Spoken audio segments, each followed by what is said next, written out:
So, good afternoon, everybody, and it's Wednesday, the 23rd of June, and this summer seems to be flying by. So, it's nice to see you this afternoon. This is a pre-record session because, unfortunately, we weren't able to do it live, but you can still put any comments if you would like, and obviously people can get in touch with you. Lots of things will also be coming up on the banner at the bottom of the screen. So today I've got Mel from SSAFA who is joining us because this week is actually Armed Forces Week. And so we thought it would be really nice to get someone in. So I'd like to welcome Mel to our Talking Cafe this afternoon. Hello, Mel. Nice to see you. Hi, nice to see you too. Good to be here. Yeah. So basically, Mel, can you just explain to us? So SSAFA is at the bottom of the screen, which is SSAFA. What does this actually mean? So it stands originally for the Soldiers, Sailors, Airmen and Families Association. And it's one of the oldest military charities that was set up over 130 years ago. Wow. So, and you're the regional manager for whereabouts, what area? Yeah, so I cover Taunton and West Somerset and have a team of 11 caseworkers in this area. We're all volunteers. Wow, that's amazing. So are you classed as a charity? Yeah, the SSAFA's a national charity. It is national charity. Wow. Yeah. So we've got a little video that we're going to show you now that Mel has kindly said that we can share. So we're going to watch the video and then I'm sure there'll be more questions to be asked then.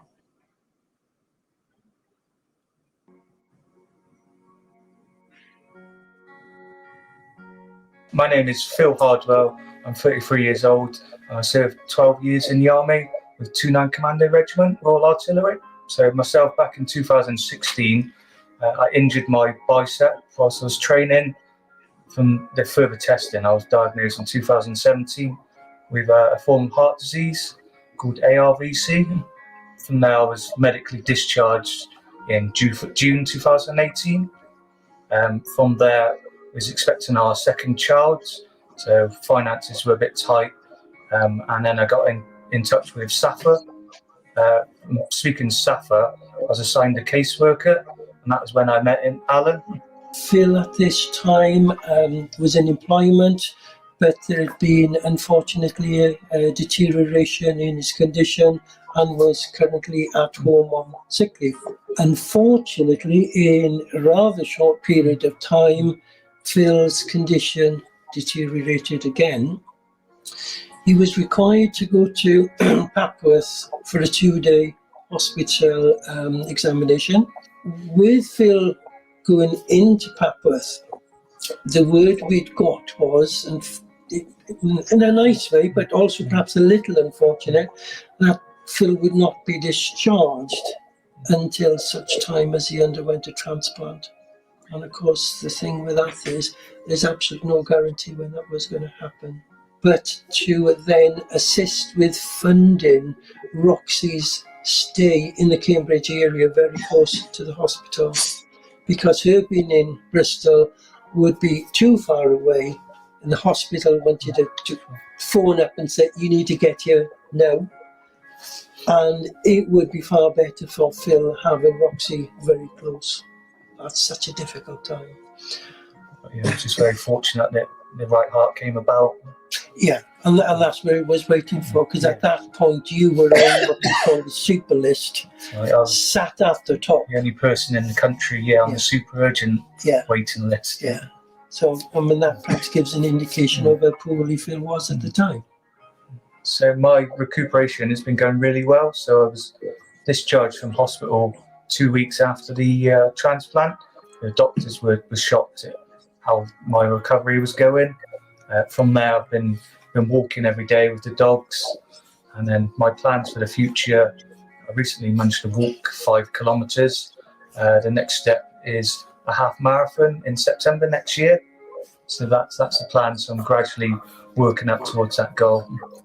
A big thank you to Alan and SSAFA, for all the help he provided me with when I was off work sick and our second child was due, and we were struggling financially. So When I spoke to Alan, he was very, very kind and helpful, sort of understood our story, and the help we received was a tremendous boost to us, financially and emotionally as well.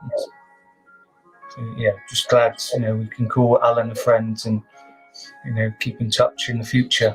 SSAFA means a great deal to myself and my family for all the help that they've given me. So just want to say a huge thank you to them for the support financially and emotionally as well.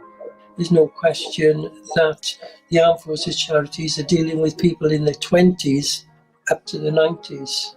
And that covers a vast amount of various and different scenarios. So the help needed is still ongoing, and it will be ongoing for quite some time to come. Wow, that's a very moving video, isn't it, to watch? Yeah, it's really incredible. Yeah, his life completely changed, and also, like you say, he was expecting his second baby. So for the pressure as a family must have been immense. And volunteer, wow, he's amazing. Yeah, he's quite an moving. incredible person. Yeah, really great. So obviously people will be watching this and maybe, have been part of the armed forces or are part of it. How do they go about sort of getting support from SSAFA or any help or information that they could get? So basically, they just need to get in touch with us. We have a Somerset branch, and the number and the email address will be shown here. We can provide practical, financial, and emotional support to veterans, serving personnel, and their families when they're in times of need. So it covers quite a large, and we count 1 day's service, and you have the opportunity for a lifetime support from SSAFA. And we work with other agencies to support people like the village agents like yourselves and Defence Medical Welfare Service. So we can combine efforts to try and provide the support that's needed. And the support we provide is not just in the severe cases, like you've just seen, but we also can provide things like cookers and fridges and carpets when people aren't able to afford them themselves. We sometimes cover adaptations to properties if there are any disabilities or extra requirements, things like mobility scooters. But we can also help with deposit and removals if people are moving to new accommodation or being offered council properties if they're not able to afford it themselves.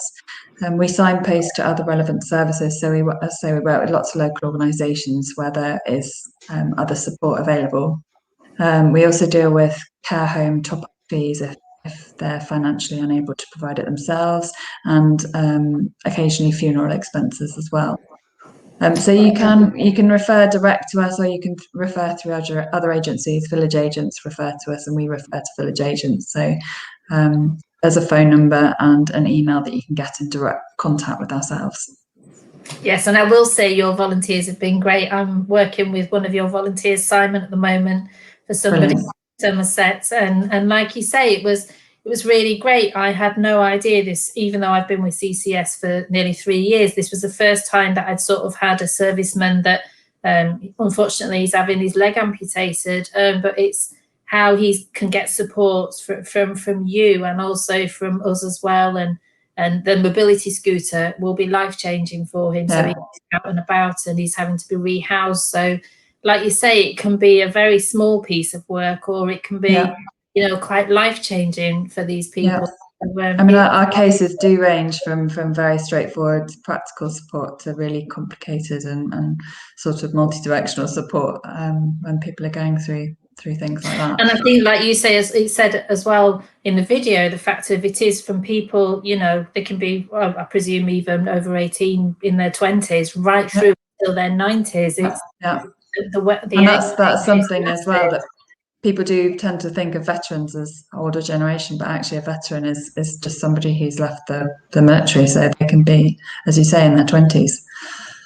Wow, I think that's really nice to know, because I would have presumed myself that it would have been just a veteran. It would have been over 65. I wouldn't have expected somebody in their late 20s.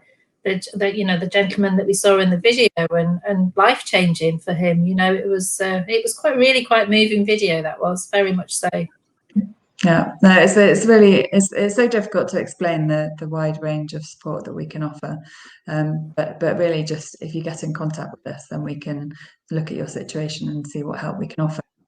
Yeah, and like you say, we've got your website is there on the bottom of our banner, so people can go on there and see well, we talked about it anyway, but obviously what is on offer, which I just think is an amazing as a charity. So how long has the charity been going?